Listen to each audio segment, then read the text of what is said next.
Le temps du réveil spirituel de l'Église de Jésus-Christ avec le frère Zoromé Mamadou Jean-Barthélemy. Vous connaîtrez la vérité et la vérité vous affranchira. Bonjour chers frères et sœurs en Christ. Votre frère Zoromé Mamadou Jean-Barthélemy est toujours dans le cadre de notre étude Jésus-Christ et le business chrétien. Voici en quelque sorte,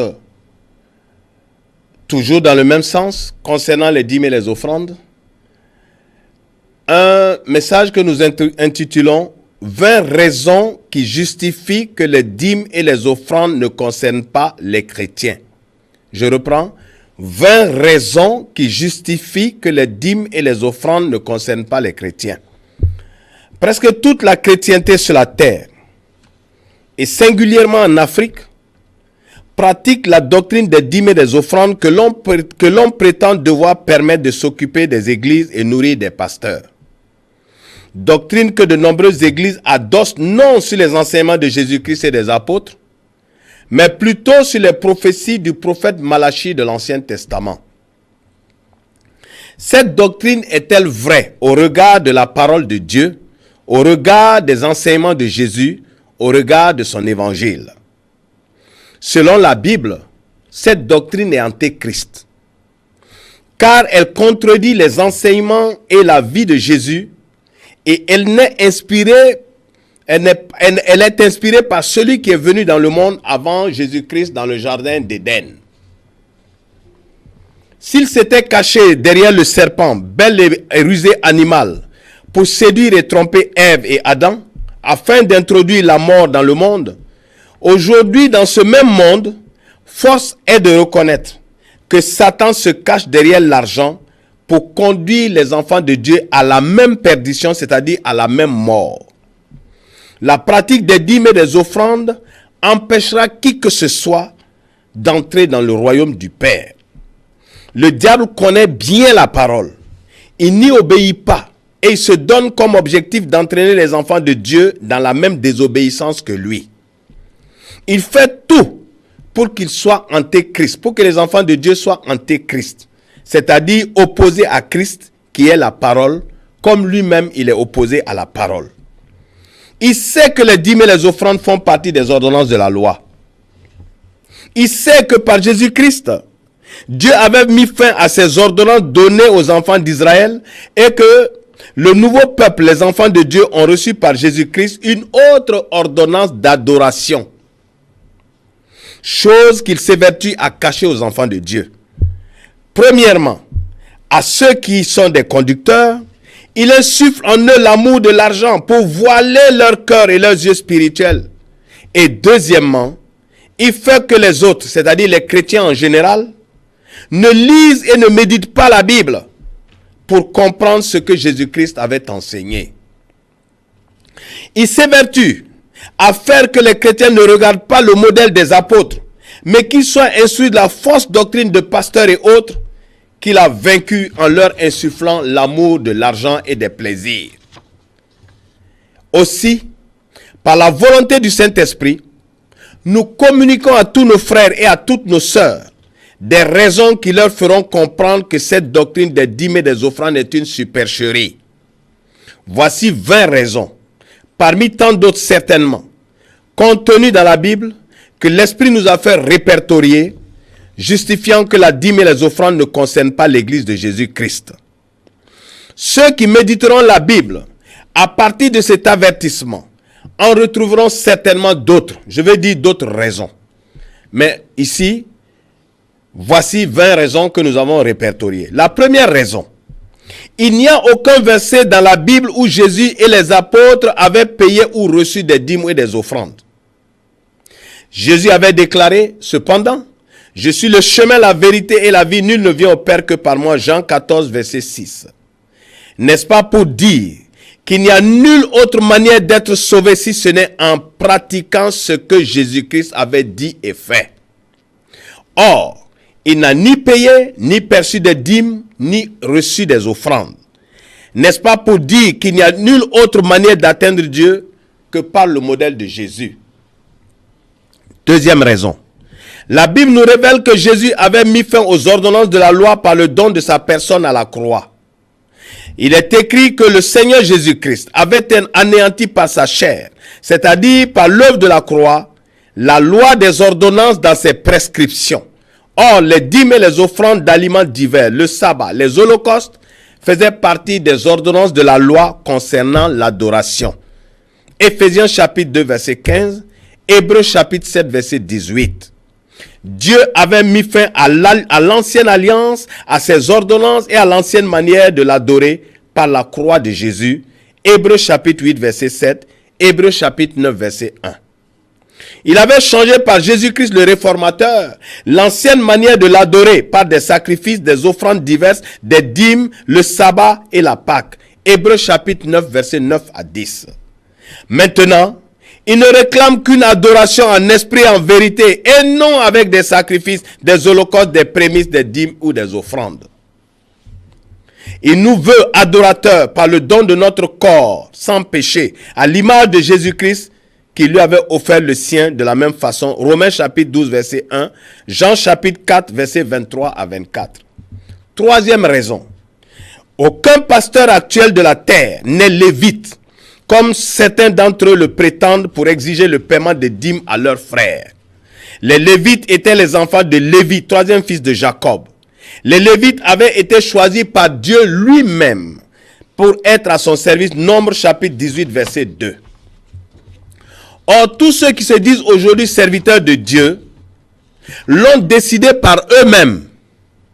Ils sont allés se faire former dans des écoles pastorales par d'autres serviteurs de Dieu. La plupart ont même payé des cours de théologie pour prétendre être des serviteurs de Dieu. Qui dit qu'ils sont les serviteurs de Dieu si ce n'est eux-mêmes? La Bible déclare que ce n'est pas celui qui se recommande lui-même qui est approuvé, mais c'est celui que le Seigneur recommande. 2 Corinthiens chapitre 10, verset 18. N'est pas serviteur de Dieu qui veut ou qui décide par lui-même. Tout le peuple d'Israël n'était pas au service de Dieu dans le sanctuaire. Ce ne sont pas ceux qui ont bâti des églises et qui rassemblent le monde qui sont des serviteurs de Dieu, forcément. Ce sont les personnes à qui Dieu lui-même accorde les dons spirituels de service ou de ministère, selon 1 Corinthiens chapitre 12, verset 27 à 31. Ceux qui font sans ajout ou retrait ce que Jésus-Christ avait enseigné de la part du Père sont ceux qu'on appelle des serviteurs de Jésus-Christ. Matthieu chapitre 7, verset 21 à 23. C'est Dieu lui-même qui choisit et oint ses serviteurs par le Saint-Esprit. Ce ne sont pas des hommes formés par d'autres hommes. Aucun être humain ne peut former des serviteurs de Dieu. Selon le Seigneur Jésus-Christ, ce rôle est dévolu au Saint-Esprit qui le fait comme il veut et où il veut. Jean chapitre 14, verset 26, Jean chapitre 16, verset 13. Nous n'avons aucun verset de l'évangile où les apôtres qui furent choisis par Jésus-Christ lui-même s'étaient prétendus être des Lévites et exigeaient pour cela des dîmes et des offrandes. Sont-elles des oints de Dieu, des personnes qui se déclarent Lévites alors que leur maître Jésus-Christ ne l'était pas? Nous n'avons pas de verset où les Lévites réclamaient des dîmes ou maudissaient leurs frères pour un manquement quelconque comme le font les pasteurs actuels. L'homme de Dieu, qui est oint de l'Esprit de Dieu, ne raisonne et ne vit que selon le Saint-Esprit, donc selon la vraie parole de Dieu. Il est l'image de Jésus-Christ. Sont-elles oints de Dieu en Jésus-Christ? Des personnes qui agissent et parlent d'elles-mêmes en contredisant les paroles et les actes de celui que nous avons, par qui nous avons l'Esprit. Comment un homme qui refuse le modèle de Jésus et des apôtres peut-il prétendre être un serviteur de Jésus-Christ? Le Seigneur n'était pas lévite et les apôtres non plus. Les premiers serviteurs n'avaient nulle part prétendu être des lévites pour réclamer des dîmes et des offrandes.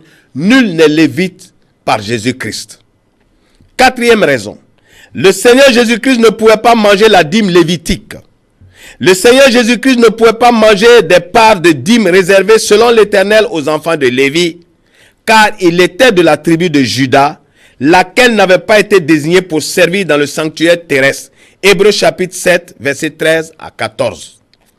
Comment donc un serviteur de Dieu par Jésus-Christ pourrait-il manger la part des dîmes des Lévites alors que lui-même n'est pas Lévite, alors que son maître n'est pas Lévite? Comment peut-il demander aux autres de lui payer des dîmes alors que Jésus, ne pouvant pas manger des dîmes, ne les avait pas réclamées à quelqu'un? Celui qui se fait payer des dîmes ne démontre-t-il pas qu'il n'est pas un serviteur de Jésus-Christ? Celui qui paye des dîmes à quelqu'un ne démontre-t-il pas qu'il n'est pas chrétien, c'est-à-dire un disciple de Jésus-Christ? Puisqu'il fait ce que son maître n'avait pas fait. N'avait-il pas dit, Jésus, aux Juifs qui avaient cru en lui, si vous demeurez dans ma parole, vous êtes mes disciples. Vous connaîtrez la vérité et la vérité vous affranchira. Jean chapitre 8, versets 31 à 32. Les apôtres, véritables disciples de Jésus-Christ, ne réclamaient ni dîmes ni offrandes, car ils n'avaient pas vu ce modèle dans les enseignements du Seigneur. Cinquième raison. Selon la Bible, le fait de réclamer des dîmes et les manger est une malédiction. Car il est bel et bien écrit que ceux qui s'attachent aux œuvres de la loi sont sous la malédiction. Galates chapitre 3, verset 10.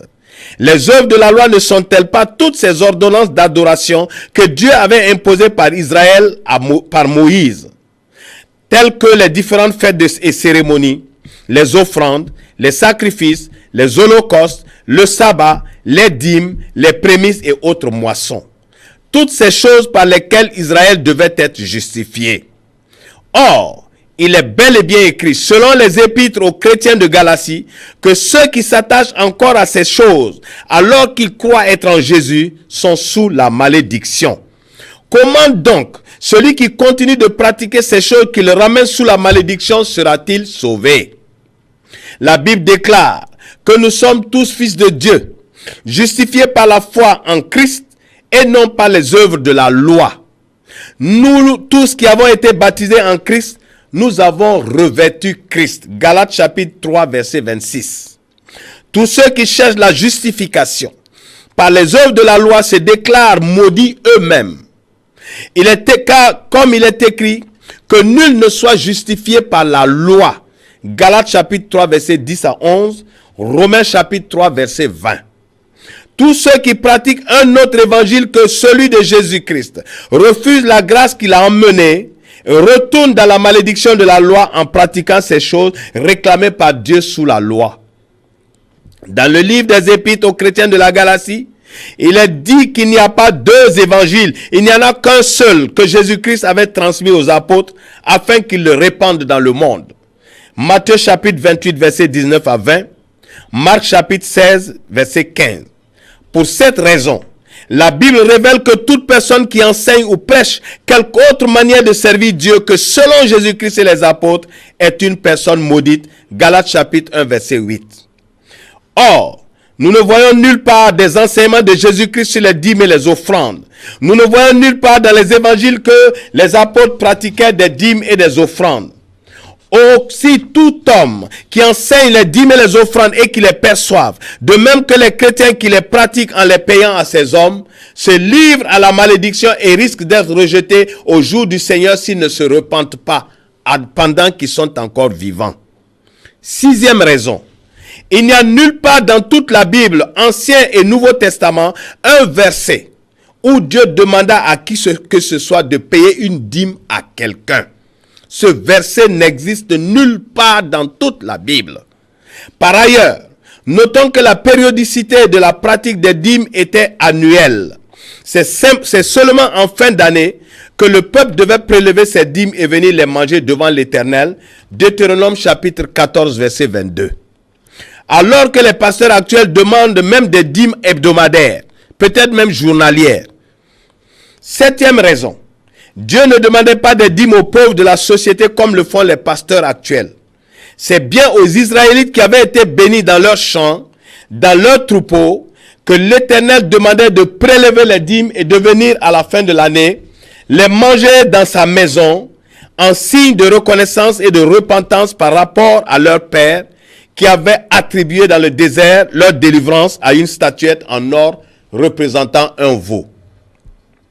Les pauvres qu'étaient les Lévites, qui n'avaient d'autre activité que de servir leurs frères et Dieu dans le sanctuaire, de même que les étrangers, les veuves et les orphelins, en étaient exclus. Nous n'avons aucun endroit où Dieu demandait aux pauvres de payer des dîmes ou d'apporter des dîmes. C'était plutôt aux pauvres qu'Israël devait donner des parts de leurs dîmes, contrairement aux hommes de Dieu actuels qui prélèvent leurs dîmes des mains de tout le monde sans exclusion. Dieu recommandait à Israël de se souvenir et d'avoir pitié du pauvre, alors que les hommes de Dieu actuels ne manifestent aucune pitié, aucune compassion et n'enseignent pas de telles choses à leurs frères. Proverbe chapitre 19, verset 16. 8e raison. Dieu n'avait nulle part demandé à Israël de venir payer des dîmes avec de l'argent. L'argent existait cependant, mais Dieu ne demandait pas des dîmes en argent. Même quand un Israélite habitait loin de la maison de Dieu, il devait vendre les produits de ses dîmes et venir avec l'argent, non pour les donner ou les payer à qui que ce soit, mais plutôt pour acheter et manger devant Dieu tout ce qui lui plaisait et d'en donner une part aux Lévites. Deutéronome chapitre 14, versets 25 à 26. 9e raison. La dîme de la loi constituait une aumône aux pauvres et non un enrichissement des sacrificateurs. Israël avait reçu de Dieu le commandement de mettre ses dîmes devant ses portes la 3e année comme aumône, afin que les pauvres qui étaient les Lévites, les étrangers, les veuves et les orphelins viennent se servir, manger, se rassasier pour que l'Éternel bénisse Israël dans tous ses travaux. Deutéronome chapitre 14, versets 28 à 29. Les dîmes permettaient donc à Israël de partager avec les pauvres afin qu'il n'y ait pas d'indigents dans la société. 10e raison. Dieu n'avait pas établi les dîmes et les offrandes afin que Moïse les utilise pour s'occuper du sanctuaire. En effet, l'Éternel n'avait pas recommandé les dîmes pour que Moïse ou les sacrificateurs s'occupent du sanctuaire, comme les pasteurs de nos jours prétendent prélever des dîmes et des offrandes pour s'occuper des églises et pour se faire un salaire. Dieu avait institué une offrande en argent, la seule dans l'Ancien Testament appelée sacrifice de rachat de leur vie, afin que Moïse s'en serve pour s'occuper du sanctuaire. Exode chapitre 30, verset 14 à 16. Matthieu chapitre 17, verset 24 à 27. Néhémie chapitre 10, verset 32. 11e raison. Jésus n'avait pas recommandé aux apôtres d'aller construire des églises et de percevoir des dîmes pour s'en occuper ou pour se faire des salaires. Il avait dit, allez et faites des disciples, c'est-à-dire des personnes qui, les imitant, c'est-à-dire imitant les apôtres, imiteraient également leur maître qui est Jésus-Christ. Matthieu chapitre 28, verset 19 à 20. Jean chapitre 13, verset 35. Car un disciple, c'est une personne qui imite son maître. Autre chose, quand il les envoyait, il leur avait dit de séjourner dans les familles et de manger ce qu'on leur offrirait. Ils devaient se contenter des portions qu'on leur donnerait et non exiger de l'argent, car il avait dit de donner gratuitement toutes choses qu'ils avaient reçues gratuitement de lui. Luc chapitre 10, verset 7 à 8.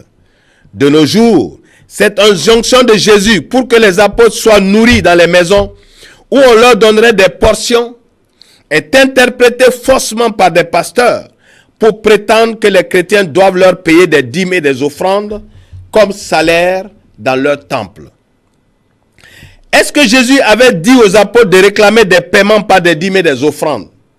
Il avait plutôt dit, demeurez dans les maisons, mangeant et buvant ce qu'on vous donnera, car l'ouvrier mérite son salaire. Luc chapitre 10, verset 7. Ainsi, selon le Seigneur, celui qui recevait un des apôtres et était comblé par ses enseignements et ses prières, qui était comblé par les guérisons des malades, devait le nourrir le temps qu'il passait dans sa maison. Chose semblable au peuple qui devait nourrir les Lévites qui les aidaient à dépecer les animaux dans le sanctuaire quand ils venaient y manger leurs dîmes.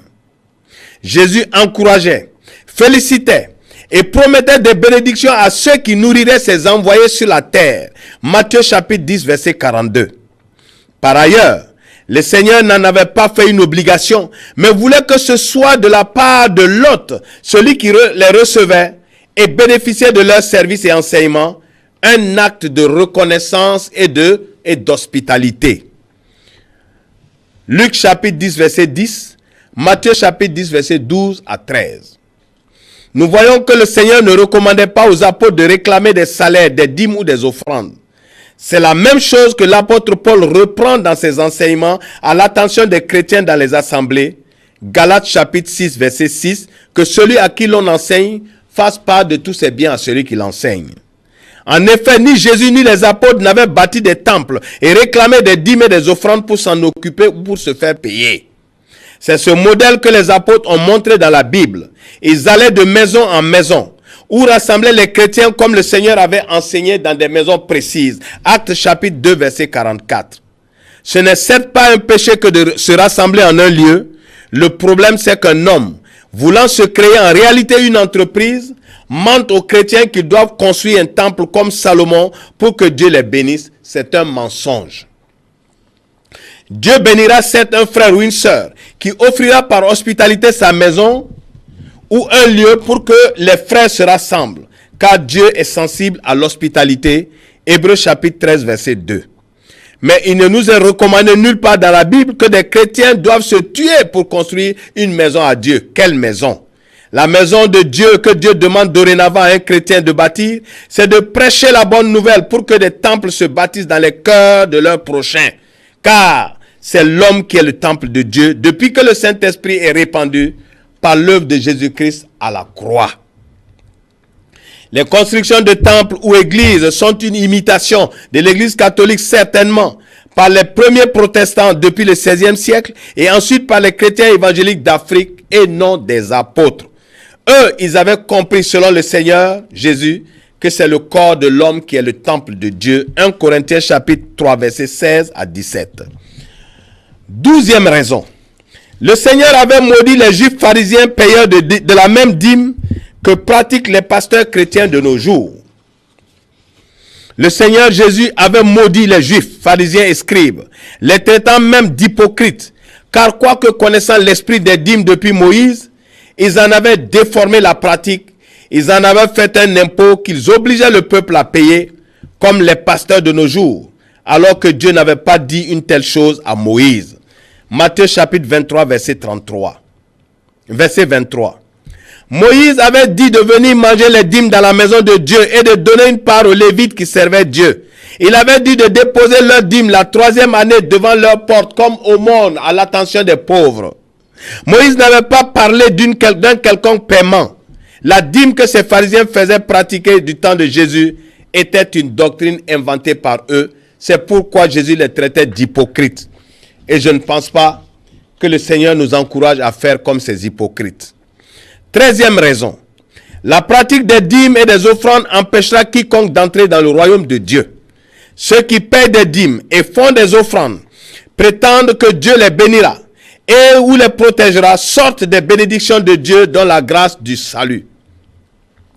Car toutes bénédictions spirituelles ne nous sont données par le Père dans les lieux célestes qu'en Jésus-Christ gratuitement et non par l'argent ou des choses de valeur. Comme il est si bien mentionné dans les Épîtres aux Éphésiens chapitre 1 verset 3. Ainsi, toutes les personnes qui veulent être justes en pratiquant les ordonnances de la loi telles que les circoncisions, les dîmes, les offrandes, le sabbat, les prémices et autres moissons d'argent sont séparées de Christ et déchues de la grâce du salut, comme le révèlent les Épîtres aux chrétiens de la Galatie chapitre 5 verset 2 à 4. 14e raison. Le prophète Malachie n'avait pas dit de payer des dîmes. Dans la prophétie de Malachie, il n'y a aucune injonction à payer des dîmes. Malachie n'avait point sorti cela de sa bouche. Il avait dit à Israël, « Depuis le temps de vos pères, vous vous êtes écartés de mes ordonnances. Vous ne les avez point observées. Revenez à moi et je reviendrai à vous, dit l'Éternel des armées. » Malachie chapitre 3 verset 7. La Bible nous permet de comprendre que toutes les ordonnances de Dieu avaient été données à Israël par Moïse, parmi lesquelles les dîmes et les offrandes. Concernant les dîmes, l'ordonnance de Dieu pour l'utilisation de celles-ci se trouve dans le livre du Deutéronome chapitre 14, versets 22 à 29. C'est donc le fait de ne pas venir manger leurs dîmes dans le sanctuaire et d'en donner des portions aux Lévites que Dieu reprochait à Israël par le prophète Malachie, Deutéronome chapitre 14, versets 26 à 27. Malachie avait encore dit ceci. Apportez vos dîmes à la maison du trésor afin qu'il y ait à manger dans ma maison. Malachie chapitre 3 verset 10. Malachie ne parlait nullement de venir payer des dîmes à qui que ce soit. Le prophète Malachie n'a utilisé nulle part le vocable payer des dîmes. Il avait demandé d'apporter, c'est-à-dire de venir avec leurs dîmes dans la maison du trésor. Et qu'est-ce que c'est la maison du trésor? Où donc se trouverait actuellement cette maison du trésor dont Malachie parlait? Puisque les pasteurs prétendent que c'est de cela, c'est à eux et c'est aux chrétiens que Malachie parlait. Où se trouverait donc cette maison du trésor? Car il y avait dans la cour de l'unique sanctuaire à Jérusalem, il n'y avait qu'un seul lieu d'adoration. Il n'y avait pas de multiples églises comme aujourd'hui à travers le monde ou à travers les villes. Et donc c'est ce lieu-là, qu'il y avait une maison bâtie pour recevoir tous les trésors de guerre que les Israélites rapportaient en termes d'objets de valeur, en argent, en or. Et c'est là que tout cela était stocké, de même que les portions de dîmes que les enfants d'Israël offraient aux Lévites, et de même que les pains de proposition. Où donc se trouverait cette maison de Dieu, alors qu'il est dit que c'est l'homme même qui est le temple de Dieu? Où donc se trouverait cette maison du trésor, alors que le sanctuaire, ce n'est plus un temple bâti quelque part? La Bible ne nous révèle-t-il pas, depuis le départ, depuis Jésus-Christ, que c'est l'homme qui est le temple de Dieu? 1 Corinthiens chapitre 3 verset 16 à 17, 2 Corinthiens chapitre 6 à 16. L'histoire ne nous révèle-t-elle pas que le temple avait été entièrement détruit et rasé à Jérusalem 70 ans après le départ du Seigneur Jésus-Christ de la terre?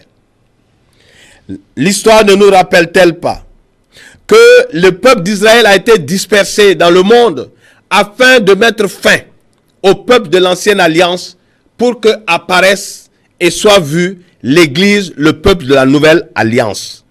Aussi les pasteurs qui continuent de faire croire aux chrétiens que ce sont leurs bâtiments qui constituent la maison de Dieu, sont-ils dans la révélation ou font-ils exprès? 15e raison. Le prophète Malachie ne prophétisait pas aux chrétiens. Selon le verset 1 du chapitre 1, il disait ceci. Oracle de l'Éternel à Israël par Malachie. Malachie chapitre 1 verset 1. Nous entendons très clairement que le prophète Malachie montrait à qui il s'adressait, Israël. Il montrait de la part de qui il parlait, l'Éternel. Il ne s'adressait à aucune autre entité, à aucun autre peuple sur la terre. 16e raison. Les chrétiens ne sont pas Israël à qui Malachie parlait. Car la Bible révèle qu'il y a 3 peuples distincts dont 2 appartiennent à Dieu. Le premier était l'ensemble de toutes les nations de la terre qui s'étaient corrompues par l'idolâtrie, donc étaient devenues païennes selon Dieu, desquelles Dieu choisit une seule nation pour en faire son peuple. Deutéronome chapitre 7 verset 6, Amos chapitre 3 verset 2. Mais nous verrons que par la suite, naîtra un deuxième peuple de Dieu, cependant rattaché spirituellement au premier. Qui sont donc ces deux peuples? Celui dont parle l'Ancien Testament, l'Ancienne Alliance, et qu'on appelle les enfants d'Israël ou les enfants de Jacob, ou le peuple d'Israël. Et le deuxième, celui dont parle le Nouveau Testament, la Nouvelle Alliance, les enfants de Dieu dans le sang et la croix de Jésus-Christ. Selon les Écritures de l'Ancien Testament, l'Éternel Dieu avait fait alliance dans le mont Sinaï par du sang de taureau avec le peuple qui s'était choisi parmi toutes les nations de la terre, avec pour médiateur Moïse. Exode chapitre 24 verset 8. Ce peuple recevra de Dieu l'appellation enfant d'Israël. Israël fut un homme dont le nom était Jacob, avant qu'un ange ne lutte avec lui et ne lui casse un os de la hanche et ne lui donne un nom nouveau, Israël.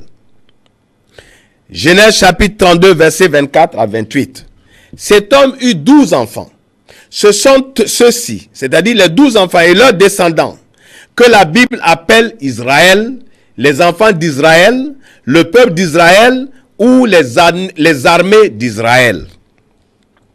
Aucun autre peuple, aucune autre ethnie de la terre n'en faisait partie. Tous les autres hommes de la terre étaient appelés étrangers par rapport à Israël. Nous aujourd'hui chrétiens, païens repentis, étions donc des étrangers que Dieu avait même demandé de tuer si nous nous approchions de la manière de servir des enfants d'Israël dans l'Ancien Testament. Nombre chapitre 18, verset 7. Dans les enseignements des apôtres, nous avons la révélation que Malachie ne s'adressait point aux chrétiens. Car dans la ville d'Éphèse, où les premiers chrétiens se prenaient également pour Israël, parce qu'ils étaient convertis à Christ, comme les pasteurs d'aujourd'hui font croire aux chrétiens qu'ils sont Israël, l'apôtre Paul leur disait ceci de très clair. Vous, autrefois païens dans la chair, appelés incirconcis par ceux qu'on appelle circoncis, et qui le sont en la chair par la main de l'homme. Souvenez-vous que vous étiez en ce temps-là sans Christ, privés du droit de citer en Israël, étrangers aux alliances de la promesse, sans espérance et sans Dieu dans le monde. Mais maintenant en Jésus-Christ, vous qui étiez jadis éloignés, vous avez été rapprochés par le sang de Christ. Éphésiens chapitre 2, versets 11 à 13. N'est-ce pas très clair que nous autres chrétiens, nous ne sommes connus de Dieu que par Jésus-Christ et non par Israël. Nous ne sommes pas Israël. L'apôtre Paul disait ceci à tous ces chrétiens et nous devons comprendre que nous aussi nous ne sommes pas Israël. Comme Jésus d'ailleurs le révélait aux apôtres lorsqu'il les envoyait 2 à 2 et disait n'entrez pas dans les maisons des païens mais entrez dans les maisons des brebis perdues de la maison d'Israël. Matthieu chapitre 10 verset 5. Ou encore comme il refusa de soigner l'enfant d'une femme qui était venue le voir et qui lui avait dit qu'il n'avait été envoyé que pour les brebis perdues de la maison d'Israël. Matthieu chapitre 15 verset 24. Et nous voyons que c'est après sa mort que Jésus commanda d'aller et de faire des disciples, qu'il commanda même aux disciples d'aller annoncer la bonne nouvelle à toute la création, afin que ceux qui croient soient sauvés. Marc chapitre 16 verset 15 à 16.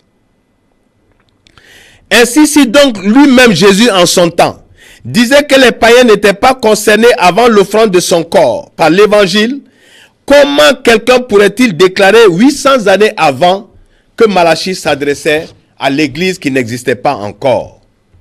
Bien-aimés frères et sœurs, nous devons comprendre, à la suite de la grande mission commandée par Jésus-Christ, que le deuxième peuple de Dieu, qui est celui de la nouvelle alliance, est celui de la nouvelle alliance dans le sang de Jésus-Christ. Marc chapitre 14, verset 14. Et nous voyons selon l'évangile de Jean, chapitre 1, verset 12 à 17, que c'est ceux qui ont reçu Jésus-Christ, qui ont reçu la parole et qui ont cru en son nom, qui sont appelés enfants de Dieu. Non par la chair, ni de la volonté de la chair, mais ni de la volonté de l'homme, c'est-à-dire de corps humain, mais simplement de Dieu. Jean 1, chapitre 12 à 13. Le prophète Malachie s'adressait en son temps aux enfants d'Israël et non aux enfants de Dieu qui n'existaient pas encore. Bien-aimés frères et sœurs, 17e raison. La doctrine des dîmes basée sur les prophéties de repentance de Malachie est un mensonge, une fausse interprétation de la parole de Dieu. C'est une fausse doctrine que de s'appuyer sur les prophéties de Malachie, où celui-ci démontre clairement à qui il s'adressait. C'est une fausse doctrine que de dire ce que Malachie prophétisait qu'Israël. C'est une fausse doctrine que de dire que Malachie prophétisait qu'Israël devait payer des dîmes. Il ne l'avait dit nulle part. C'est une malhonnêteté de faire payer la dîme à la manière des pharisiens, manière maudite par Jésus-Christ, et de prétendre que cela avait été dit par Malachie. Les pharisiens faisaient payer des dîmes alors que Malachie était conforme aux recommandations de Moïse en disant d'apporter les dîmes pour les manger dans la maison de Dieu afin que les Lévites aient à manger. Or, le mensonge et la malhonnêteté sont des péchés inspirés par le diable. Jean chapitre 8 verset 44. Que ceux qui participent à ce mensonge s'en repentent. 18e raison. La pratique de la dîme est une doctrine antéchrist, car elle contredit les enseignements de Jésus-Christ et des apôtres. Dieu a promis toute bénédiction spirituelle dans les lieux célestes en son Fils Jésus-Christ à la croix et non dans l'argent. Éphésiens chapitre 1 verset 3.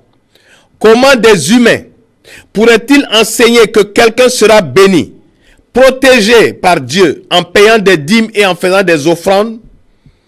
Chose qui est contraire à la parole de Dieu. 19e raison. Dieu avait mis fin à l'offrande par celle de Jésus-Christ à la croix.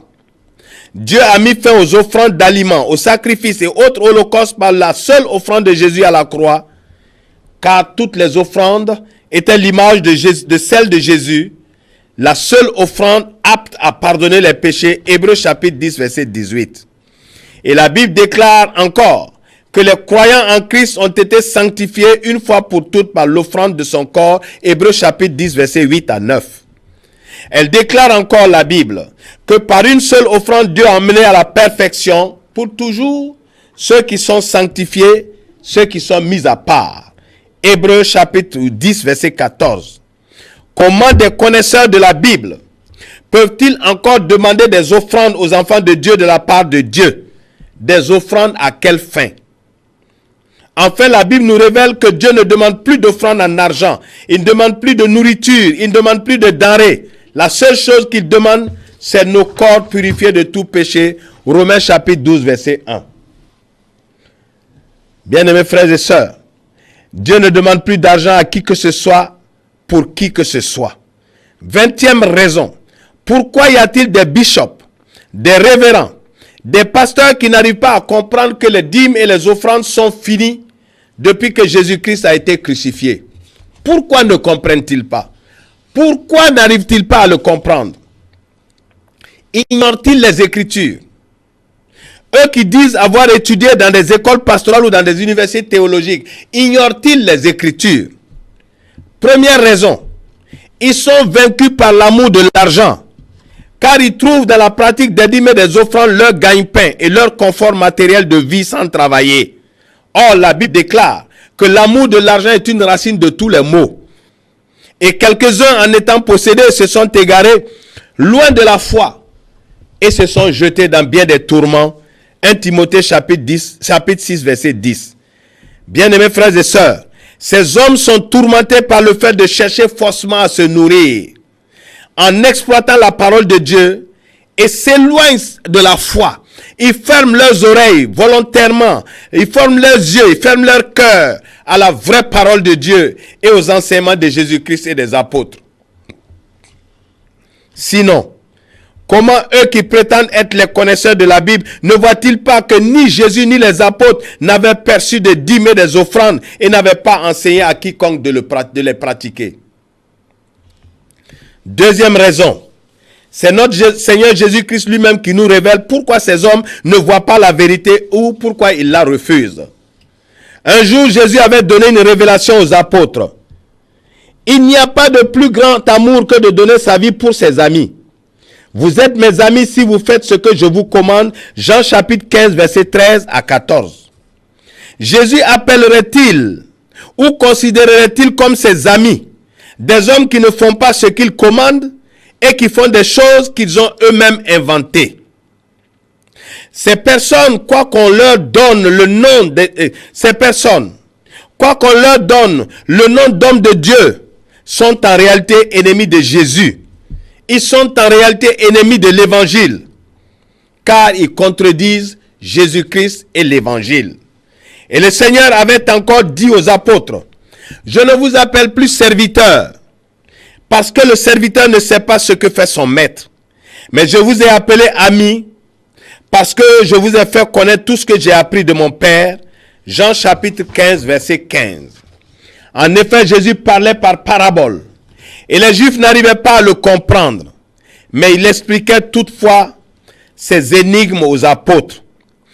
Tous les rois de la Bible et tous les prophètes de l'Ancien Testament ne furent que des serviteurs de Dieu, car ils n'avaient pas la révélation des choses que Dieu leur disait ou que Dieu leur faisait faire.